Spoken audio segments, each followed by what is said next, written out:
स्वागत है आप सभी का इस दूसरी वीडियो में, पार्ट 2 में। पहले पार्ट में मैंने वर्ष 2024 बोर्ड परीक्षा गणित का पेपर था, कक्षा 10 का, वर्ष 2024 का, जिसका संकेतांक 822 HB था। इस बोर्ड परीक्षा के प्रश्न पत्र के मैंने प्रश्न नंबर 1 से लेकर प्रश्न नंबर 10 तक के जो प्रश्न थे, उन प्रश्नों को हल किया था और उनके पीछे जो भी कॉन्सेप्ट था, उस कॉन्सेप्ट को क्लियर करने का प्रयास किया था।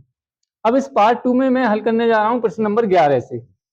प्रश्न नंबर 10 तक के जो प्रश्न थे वो पहली वीडियो में, पार्ट 1 में, सारे उनके सॉल्यूशन, उनके सब कॉन्सेप्ट, वो सब उसमें है। प्रश्न नंबर 11 में दिया है कि साइन 27 डिग्री बटे cos 63 डिग्री का इनमें से मान कौन सा होगा, 1, -1, 0 या 1/2। तो देखते हैं कि साइन 90 माइनस थीटा बराबर होता है cos थीटा और cos 90 माइनस थीटा बराबर होता है साइन थीटा। अब हम क्या करेंगे कि इसमें से या तो हम साइन को चेंज करेंगे या फिर कॉज को, किसी एक को हम चेंज करेंगे। चाहे आप साइन को चेंज करोगे तब भी आंसर वही आना है, कॉज को चेंज करेंगे तब भी आंसर वही आना है। चलो हम साइन को चेंज करते हैं। तो लिखा है साइन 27 डिग्री बटे कॉज 63 डिग्री। साइन 27 को हम लिख सकते हैं साइन 90 माइनस 63, क्योंकि 90 में से जब हम 63 को घटाएंगे तो कितना बचेगा, 27 बचेगा। तो साइन 27 या साइन 90 माइनस 63 एक ही चीज है, क्योंकि 90 में 63 जाएंगे तो 27। नीचे है कॉज 63। तो सूत्र होता है साइन 90 माइनस थीटा बराबर कॉज थीटा। तो साइन 90 माइनस थीटा, इसको हम थीटा मान के चलेंगे, तो साइन 90 माइनस थीटा बराबर साइन 90 माइनस थीटा बराबर कॉज थीटा। क्या लिखेंगे हम, कॉज, और थीटा क्या है, थीटा की जगह पे 63, नीचे कॉज 63, काट देंगे, कितना आएगा, 1। तो ये जो ऑप्शन ए है is the right answer. Sine 27 degree बटे कॉस 63 डिग्री का जो मान होगा वो 1 होगा, 1। प्रश्न नंबर 12 दिया है कॉस ए इक्वल टू √3/2 है। यदि कॉस ए का मान √3/2 है तो साइन 2a का मान कितना होगा, 1, 0, 1/2, √3/2। इन चार में से कौन सा ऑप्शन सही होगा। देखते हैं, कॉज ए दिया है हमें, कॉज ए बराबर √3/2। तो कॉज कितने डिग्री का मान √3/2 होता है, तो कॉज 30 डिग्री का मान होता है √3/2। इसका मतलब ए की वैल्यू आई है 30, ए की वैल्यू 30। अब हम यहां देखते हैं, हमें इसका मान बताना है। तो साइन 2 मल्टीप्लाई ए की वैल्यू कितनी आई है, 30। तो यहाँ पे 30 यानी साइन 30 दूनी 60 डिग्री। तो साइन 60 डिग्री का जो मान होता है वो होता है √3/2। तो D is the right option, D बिल्कुल हमारा सही आंसर होगा। क्वेश्चन नंबर 13, 1 + tan स्क्वायर ए अपॉन 1 + cot स्क्वायर ए का हमें मान बताना है, कितना होगा, sec स्क्वायर ए होगा, -1 होगा, cot स्क्वायर ए होगा, या फिर tan स्क्वायर ए होगा। देखते हैं। तो 1 + tan स्क्वायर बराबर क्या होगा, 1 + tan स्क्वायर और बटे 1 + cot स्क्वायर। तो 1 + tan स्क्वायर बराबर होता है 1 + tan स्क्वायर ए बराबर होता है sec स्क्वायर ए, और 1 + cot स्क्वायर, 1 + cot स्क्वायर ए बराबर होता है cosec स्क्वायर। तो हम रख देंगे 1 + tan स्क्वायर के स्थान पर sec स्क्वायर ए रख देंगे, 1 + cot स्क्वायर के स्थान पर cosec स्क्वायर रख देंगे। तो 1 + tan स्क्वायर है, यहाँ पर हम क्या रखेंगे, sec स्क्वायर ए, और 1 + cot स्क्वायर ए के स्थान पर रख देंगे cosec स्क्वायर ए। फिर से हम फॉर्मूला लगाएंगे। त्रिकोणमिति में हर लाइन में फॉर्मूला यूज होता है, हर लाइन में फॉर्मूला यूज होता है, तो इसलिए इनके फॉर्मूला याद करने बहुत आवश्यक हैं। यदि आपको फॉर्मूला याद नहीं है तो आप त्रिकोणमिति में कुछ भी नहीं कर सकते। हमने देखा कि यहाँ भी हमने एक फॉर्मूला लगाया, 1 + tan स्क्वायर ए की जगह पे sec स्क्वायर रख दिया, 1 + cot स्क्वायर ए की जगह पे cosec स्क्वायर रख दिया। अब फिर से sec स्क्वायर ए आया है, cosec स्क्वायर आया, अब हमें फिर फॉर्मूला रखना है। sec स्क्वायर ए बराबर होता है, sec स्क्वायर ए बराबर होता है 1/cos स्क्वायर, और cosec स्क्वायर होता है 1/sin स्क्वायर।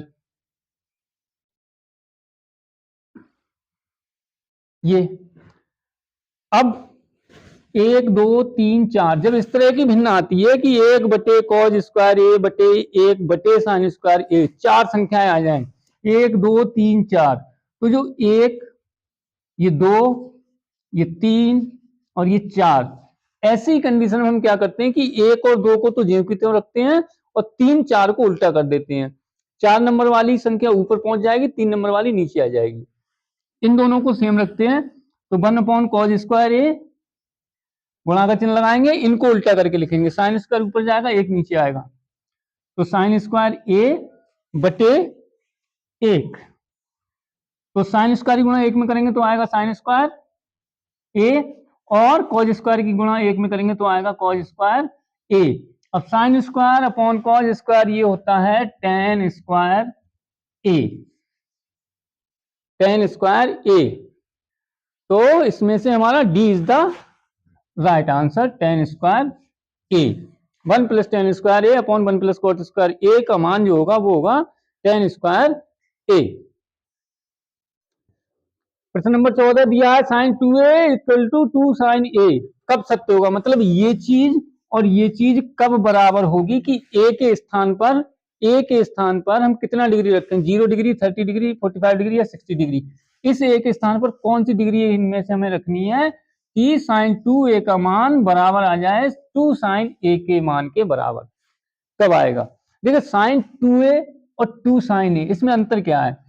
sin2a का मतलब हुआ कि यहां पर जो भी डिग्री, जितने डिग्री का हमें एंगल दिया है उसकी गुणा हमें 2 में करनी है, और 2 sin a का मतलब ये है कि जितने डिग्री का यहां पर कोण दिया है, जैसे sin 45 डिग्री दिया है तो sin 45 का जो मान होगा उस मान की गुणा 2 में करनी है। यहां जितने डिग्री का कोण है उस उतने डिग्री कोण की गुणा 2 में करनी है। यहां पर जितने डिग्री का कोण है तो साइन उतने डिग्री का जो मान होगा उस मान की गुणा 2 में होगी। यहां कोण की गुणा करनी है 2 में और यहां पर जो मान है उस कोण का, साइन उतने डिग्री का जो मान है उसकी गुणा 2 में। यहां कोण की गुणा हो रही है और यहां साइन का जो मान है उसकी गुणा हो रही है। तो दोनों चीजें कब हमारी बराबर होंगी, तो यदि हम यहां रखते हैं साइन 0 डिग्री, ए के स्थान पर रखना है हमें 0 डिग्री, तो साइन 2 × ए के स्थान पर 0 बराबर 2 साइन ए के स्थान पर 0। तो साइन 2 की गुणा जब हम 0 में करेंगे तो कितना आ जाएगा 0 0 साइन 0 डिग्री, क्योंकि 2 की गुणा 0 में तो साइन 0 डिग्री हो गया। यहां पर 2 साइन 0 का मान हमें यहां रखना है, तो साइन 0 का मान होता है 0 और साइन 0 का मान कितना होता है 0 और 2 की गुणा 0, दोनों तरफ 0 आया। इसका मतलब अगर हम ए के स्थान पर 0 डिग्री रखेंगे तो ये जो मान है ये दोनों साइड बराबर होंगी, इसलिए दो A is the right answer question number 14 का। देखते हैं प्रश्न नंबर 15 दिया है 22 सेंटीमीटर परिधि वाले एक वृत्त के चतुर्थांश का क्षेत्रफल कितना होगा। चतुर्थांश का मतलब हुआ चतुर्थ अंश यानी कि चौथाई भाग, किसी भी वृत्त का चौथाई भाग। एक वृत्त दिया है जिसकी परिधि हमें दी गई है 22 सेंटीमीटर, ये हमारा वृत्त है और इस वृत्त का ये केंद्र है जिसका नाम है O, इसको हम बोलते हैं केंद्र, ये होता है केंद्र। और केंद्र और ये जो बाहरी किनारी जो है ये वाली किनारी, इसको हम बोलते हैं परिधि, इस किनारी को बोलते हैं परिधि। और केंद्र से परिधि तक की दूरी कहलाती है त्रिज्या। यहां से यहां तक की या यहां से यहां तक किसी भी तरफ, इधर या इधर कहीं भी, यहां से इस किनारी तक की दूरी कहलाती त्रिज्या। ये हमारी हो गई त्रिज्या, त्रिज्या। तो परिधि को हम बोलते हैं 2πr और त्रिज्या को बोलते हैं r। तो हमें दी गई है परिधि, परिधि 22 सेंटीमीटर। परिधि का सूत्र होता है 2πr बराबर 22 सेंटीमीटर। हमें निकालनी है यहाँ से r, तो r बराबर 22 बटे, ये 2 पाई इधर गुणा में इधर लाएंगे तो भाग में, यानी बटे में नीचे आएगी, तो 2 और पाई की वैल्यू होती है 22 बटे 7, तो 22 से 22 को काट देंगे, तो जो r आएगी वो आई हमारी 7 बटे 2 सेंटीमीटर। ये आ गई त्रिज्या। अब हमें निकालना है चतुर्थांश का क्षेत्रफल। चतुर्थांश का क्षेत्रफल, पूरे वृत्त का जो क्षेत्रफल होता है, पूरे वृत्त का जो क्षेत्रफल होता है वो होता है पाई आर स्क्वायर। अगर हमें आधे वृत्त का क्षेत्रफल निकालना है तो हम कर देंगे पाई आर स्क्वायर बटे 2। अगर हमें चौथाई भाग का क्षेत्रफल निकालना है तो हम करेंगे पाई आर स्क्वायर बटे 4। हमें निकालना चौथाई भाग, तो हम निकालेंगे चतुर्थांश का क्षेत्रफल, चतुर्थांश का क्षेत्रफल चौथाई भाग का निकालना है तो 4 से भाग, तिहाई का निकालना है 3 से भाग, आधे का निकालना है तो 2 से भाग, और पूरे का निकालना है तो पाई आर स्क्वायर। तो चतुर्थांश का होगा हमारा पाई आर स्क्वायर बटे 4। तो पाई की वैल्यू 22 बटे 7 गुणा आर, त्रिज्या कितनी है, त्रिज्या है 7 बटे 2। अब चूंकि आर स्क्वायर है तो इसको हम 2 बार लिखेंगे, 7 बटे 2 गुणा 7 बटे 2, 7 से 7 को काट देंगे और 2 से 22 को भाग कर देंगे, 11 हो गया, 11 सत्ते 77। ये जो 4 है बटे में, इसको हम लिख लेंगे 1 बटा 4, ठीक है, 11 सत्ते 77 और 4 दूनी 8। ये आ गया हमारे चतुर्थांश का क्षेत्रफल 77 बटे 8 सेंटीमीटर स्क्वायर। तो सी इज द राइट ऑप्शन, 77 बटे 8 सेंटीमीटर स्क्वायर। इसका एक तरीका और भी है, वृत्त का क्षेत्रफल जब हम निकालते हैं तो हम लगा सकते हैं थीटा बटे 360 पाई आर स्क्वायर। एक विधि ये भी है, थीटा बटे 360 पाई आर स्क्वायर। थीटा का मतलब होता है कोण। अब मान लीजिए कोई वृत्त हमें दिया है, ये वृत्त हमें दिया है, अब वृत्त के हमें करने हैं चतुर्थांश यानी 4 भाग, ये 4 भाग। तो ये जो टोटल कोण जो होता है, ये पूरा कोण ये होता है 360 डिग्री। तो एक भाग का कोण कितना होगा, एक भाग का कोण होगा 90 डिग्री। जब 90 90 4 जगह जोड़ेंगे तो कितना हो जाएगा 360। तो हमें एक भाग का क्षेत्रफल निकालना है इतने का, ये केवल इतने भाग का हमें क्षेत्रफल निकालना है। तो थीटा हो गया हमारा 90 बटे 360 गुणा पाई की जगह 22 बटे 7 और त्रिज्या दी है 7 बटे 2, स्क्वायर है तो 2 बार लिख लेंगे, 7 से 7 काट देंगे, 0 से 0, 9 चौक 36, 2 से 22 को भाग कर देंगे 11, 11 सत्ते 77 और 4 दूनी 8 सेंटीमीटर स्क्वायर। चाहे आप ऐसे निकाल लें, चाहे आप ऐसे निकाल लें। तो जो सी है, सी इज द राइट आंसर होगा क्वेश्चन नंबर 15 का। प्रश्न नंबर 16 दिया है, कैप्सूल संयोजन है। ये जो कैप्सूल होता है मेडिसिन वाला, वो कैप्सूल किस किस आकृतियों से मिलकर बनता है, उसमें कौन कौन सी आकृतियां होती हैं जिनसे मिलकर वो कैप्सूल बनता है। 2 शंकुओं का, 1 बेलन एवं 2 अर्धगोलों का, 1 बेलन एवं 1 अर्धगोले का, या फिर 1 बेलन एवं 2 गोलों का। तो शंकु होता है ये, किसी भी समकोण त्रिभुज को उसके अक्ष के परितः घुमाने पर निर्मित आकृति कहलाती है शंकु। ये शंकु होता है। अब कैप्सूल में शंकु तो होता नहीं है, क्योंकि कैप्सूल किस तरह का होता है, कैप्सूल होता है इस तरह का, ये कैप्सूल की डिजाइन होती है, ये कैप्सूल इस तरह का होता है। तो इसमें शंकु तो कहीं है नहीं, ठीक है। इसमें क्या क्या है, ये हो गया आधा गोला और एक आधा गोला हो गया यहाँ पे,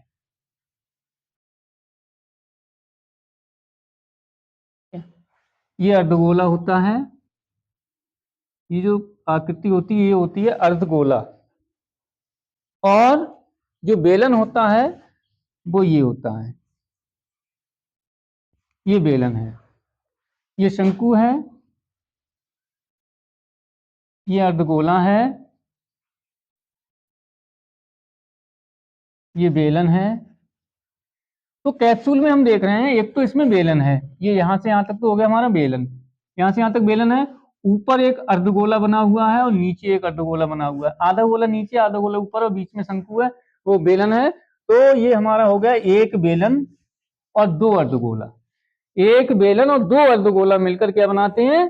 कैप्सूल। जो कैप्सूल की जो आकृति होगी वो एक बेलन एवं दो अर्धगोलों से मिलकर बनी होती है। तो B is the right answer. हम बी पे टिक करेंगे कि जो कैप्सूल है वो होता है। ठीक, देखिए प्रश्न नंबर 17। यदि कुछ आंकड़े दिए गए उनका माध्य तथा बहुलक है 32, माध्य 32 और बहुलक 35, क्रमशः का मतलब हुआ इसी क्रम में माध्य 32 और बहुलक 35 है, तो उनका जो माध्यक होगा वो कितना होगा? 30, 31, 32 या फिर 33। एक सूत्र होता है, बहुलक बराबर होता है 3 गुणा मध्यिका या माध्यक माइनस 2 गुणा समांतर माध्य।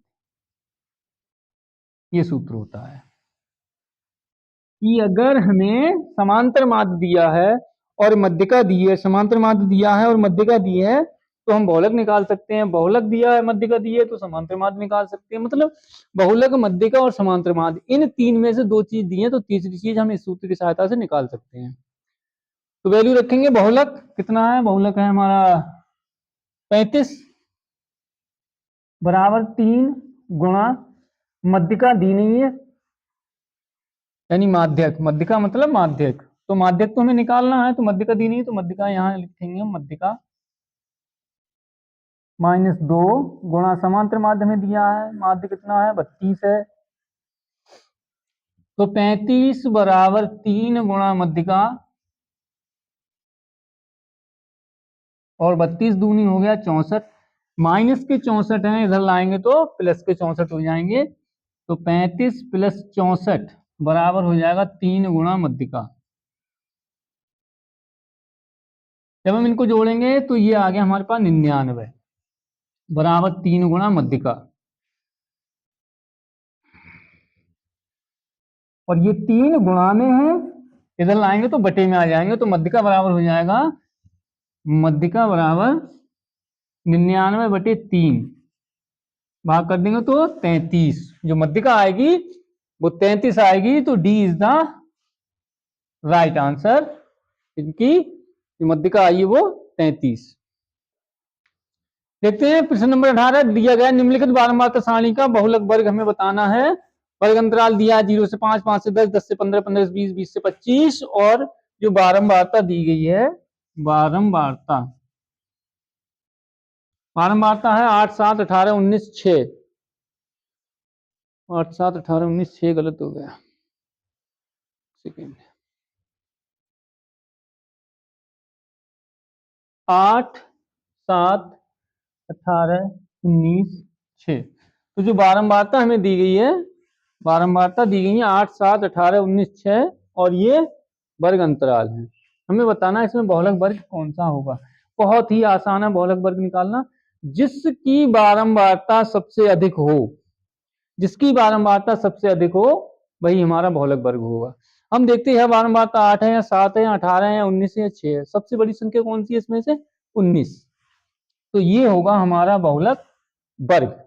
जिसकी बारंबारता सबसे अधिक है वही हमारा बहुलक वर्ग है। तो 19 सबसे अधिक है, तो इसलिए बारंबारता वर्ग जो होगा 15 से 20 होगा। तो 15 से 20 है ये, B is the right answer.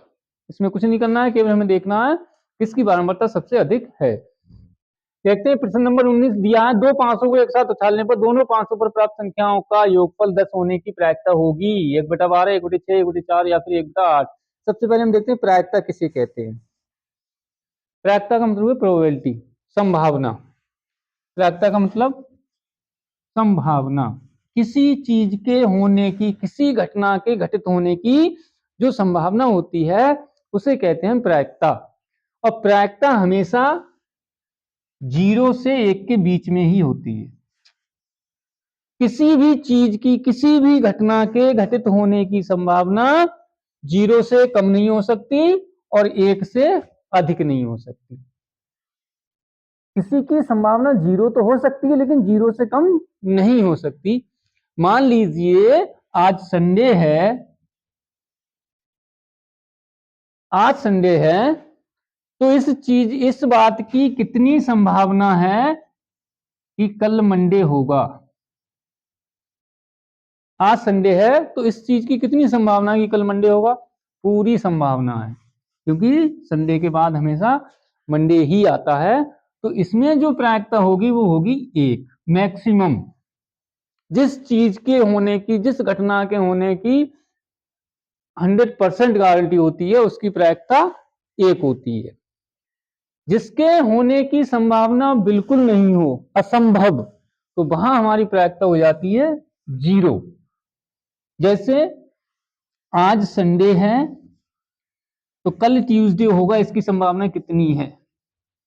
हो ही नहीं सकता, संडे के बाद ट्यूसडे हो ही नहीं सकता, क्योंकि संडे के बाद क्या आता है, मंडे आता है। तो यहां पर जो प्रायिकता होगी वो होगी 0। तो प्रायिकता 0 हो सकती है या फिर अधिक से अधिक 1 हो सकती है, लेकिन 0 से कम नहीं हो सकती और 1 से ज्यादा नहीं हो सकती। कभी कभी क्या होता है, मान लीजिए हमने कोई सिक्का उछाला, सिक्के में एक तरफ होता है हेड और एक तरफ होता है टेल। अगर हमने कोई सिक्का उछाला तो इस बात की कितनी संभावना है कि उसमें हेड आएगा, या इस बात की कितनी संभावना है कि उसमें टेल आएगा। तो हम कुल परिणाम लिखते हैं नीचे, कुल परिणाम जो आता है वो नीचे लिखा जाएगा, और जिस चीज की हमें प्रायिकता निकालनी है उसको हम लिखेंगे ऊपर। तो जब हम सिक्का उछालेंगे तो हमारे पास 2 परिणाम आते हैं, या तो हेड या टेल। जब सिक्का उछालेंगे तो या तो हेड आएगा या टेल आएगा। तो कुल परिणाम हमें केवल 2 रिजल्ट मिलना है, या तो हेड आएगा या फिर टेल। तो हम यहाँ लिख लेंगे 2, क्योंकि कुल परिणाम 2 आ रहे हैं। अब हेड की अगर हमें देखनी है तो हेड 1 बार है तो यहाँ पे आ जाएगा 1/2। ये टेल की देखनी है तब भी हमारे पास कितना आएगा, 1/2, क्योंकि टेल 1 बार है, हेड भी 1 बार है। तो 1/2, 1/2 का मतलब हुआ 50%। तो हेड या टेल आने की संभावना 50% होती है। अब हम देखते हैं पासे। जो पासा जो होता है, यहां पासे का मतलब है जो लूडो जो हम खेलते हैं, तो लूडो का जो डाइस होता है वो एक घनाकार होता है, घन होता है, जिसमें 1 से लेकर 6 तक की डिजिट होती हैं। ये इसमें 1 से 6 तक के नंबर होते हैं। अब इसमें कहा गया है कि पासे हैं 2, पासे हैं 2। तो 2 पासे जब हम उछालेंगे, ये 2 पासे जब हम उछालेंगे तो हमें सबसे पहले निकालना पड़ेगा कि हमें कौन कौन से रिजल्ट मिलेंगे, हमें परिणाम कौन कौन से मिलेंगे जब हम 2 पासे उछालेंगे। जब हम 2 पासे उछालते तो हमें कुल परिणाम जो है वो मिलते हैं 36। कैसे, इसको तो हमें याद करना ही पड़ेगा, क्योंकि पासों के ऊपर बहुत सारे क्वेश्चन बनते हैं। यहां पर केवल हमसे पूछा गया है कि योगफल 10 होने की संभावना, कभी कभी आ जाता है योगफल 5 होने की संभावना, या योगफल एक सम संख्या होगी, या योगफल एक विषम संख्या होगी।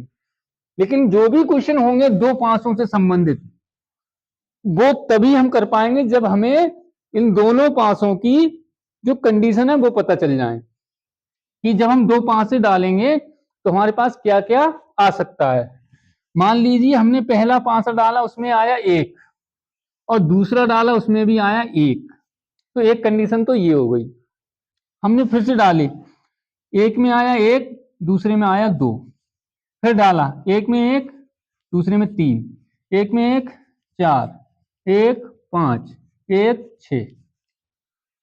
फिर से डालेंगे तो हो सकता है पहले में 2 आए, इसमें 1, इसमें 2, इसमें 2, इसमें 2, इसमें 3, इसमें 2, इसमें 4, इसमें 2, इसमें 5, इसमें 2, इसमें 6, इसमें 3, इसमें 1, इसमें 3 2, 3 3, 3 4, 3 5, 3 6, 4 1, 4 2, 4 3, 4 4, 4 5, 4 6,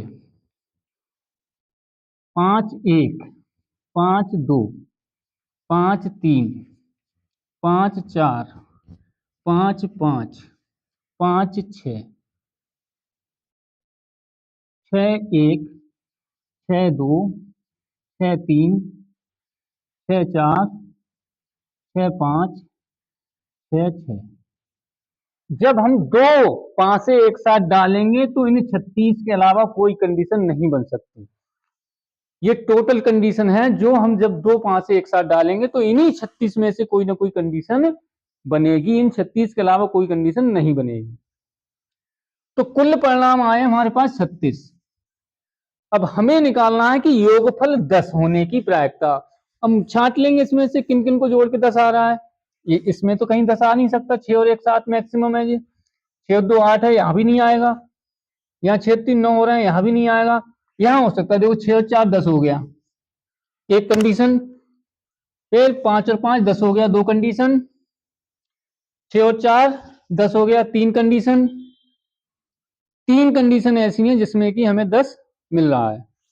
6 4 और 6 10, 5 और 5 10 और 6 और 4 10, तीन तीन तीन से भाग कर देंगे, 1/12। जो प्रायिकता होगी वो होगी 1/12। तो ए इज द राइट आंसर होगा हमारा। अब अगर इसी क्वेश्चन में हमसे पूछा जाता कि योगफल एक सम संख्या होगी, योगफल एक सम संख्या होगी, जब हम दो पांचे डालेंगे तो दोनों पांचों पर जो प्राप्त संख्याएं होंगी उनका योगफल एक सम संख्या होगी, इसकी संभावना कितनी है, इसकी प्रायिकता कितनी होगी। तो हम कैसे करते हैं, टोटल परिणाम नीचे 36। अब हम देखेंगे किन किन को जोड़कर हमें एक सम संख्या मिल रही है। एक और एक दो, एक सम संख्या है। एक ये सम है, 2 3 4 5 6 7 8 8 9 10 11 12 13 14 15 16 17 18। 18 संख्याएं ऐसी हैं जिनको जोड़ने पर हमें सम संख्या मिल रही है। एक और एक 2, 3 और एक 4, 5 और एक 6, 6 2 8, 4 2 6, 2 2 4। 18 संख्याएं ऐसी हैं, तो ये आएगा 1/2, प्रायिकता आएगी 1/2 यदि योगफल सम संख्या का होगा तो ये हो गई हमारी प्रायिकता। ये मोस्ट इंपॉर्टेंट है, ये टेबल आपको लिखनी आनी चाहिए। बहुत सिंपल है, पहले 1 1 1 1 1 1 करो, फिर 1 2 3 4 5 6, फिर 2 2 2 2 2, फिर 1 2 3 4 5 6, फिर 3 3, फिर 4 4, फिर 5 5, फिर 6 6। मतलब 1 2 3 4 5 6, फिर 1 2 3 4 5 6, 1 2 3 4 5 6। पहले ऐसे 1 2 3 4 5 6, फिर ऐसे में 1 2 3 4 5 6, 1 2 3 4 5 6, 1 2 3 4 5 6। बहुत इजी है, ठीक है। तो ये हो गया हमारा। अब हम देखते हैं प्रश्न नंबर 20। एक पांसे को एक बार फेंकने पर सम संख्या प्राप्त होने की प्रायिकता कितनी होगी। जब हम एक पांसा फेंकेंगे तो एक पांसा जब हम फेंकेंगे तो हमें क्या क्या चीजें प्राप्त हो सकती हैं। या तो हो सकता है उसमें 1 आए, या 2 आ सकता है, या 3 आ सकता है, या 4 आ सकता है, या 5 आ सकता है, या फिर 6, बस इसके अलावा कुछ भी नहीं आ सकता। तो कुल जो परिणाम है, कुल परिणाम हो गए हमारे 6। पहले कहा था कि कुल जो परिणाम होते हैं वो कहां लिखते हैं, नीचे 6। अब जिसकी प्रायिकता पूछी जा रही है उसको हम लिखेंगे ऊपर। किसकी प्रायिकता, सम संख्या। तो इसमें सम संख्या कौन सी है, 1 2 3, 3 1/2। इसकी जो प्रायिकता होगी सम संख्या की वो होगी 1/2। तो सी इज द राइट आंसर होगा। अगर यहां होता विषम संख्या की प्रायिकता, विषम संख्या की प्रायिकता, तो कितना आता, तब भी हम कुल परिणाम, टोटल परिणाम कहां लिखेंगे, नीचे। टोटल परिणाम कितना है, 6। अब हम देखेंगे विषम संख्या इसमें कितनी है, तो 1 2 3, 1 3 5, 1 3 5, ये 3 विषम संख्याएं हैं, तो 3 हम लिखेंगे ऊपर, तब भी आएगा हमारा 1/2। तो सम संख्या है तब भी प्रायिकता 1/2 होगी, और विषम संख्या तब भी प्रायिकता 1/2 होगी। अब हमारे क्वेश्चन हो गए 20। यहां से बहुविकल्पीय जितने भी क्वेश्चन थे उनका हल और उनके पीछे जो कॉन्सेप्ट था उसको मैंने क्लियर करने का प्रयास किया। उम्मीद है आप लोगों को कुछ समझ में आया होगा। अब जो आगे के प्रश्न हैं वो मैं अगली वीडियो में आपके लिए बनाऊंगा। वीडियो में अंत तक बने रहने के लिए बहुत बहुत धन्यवाद।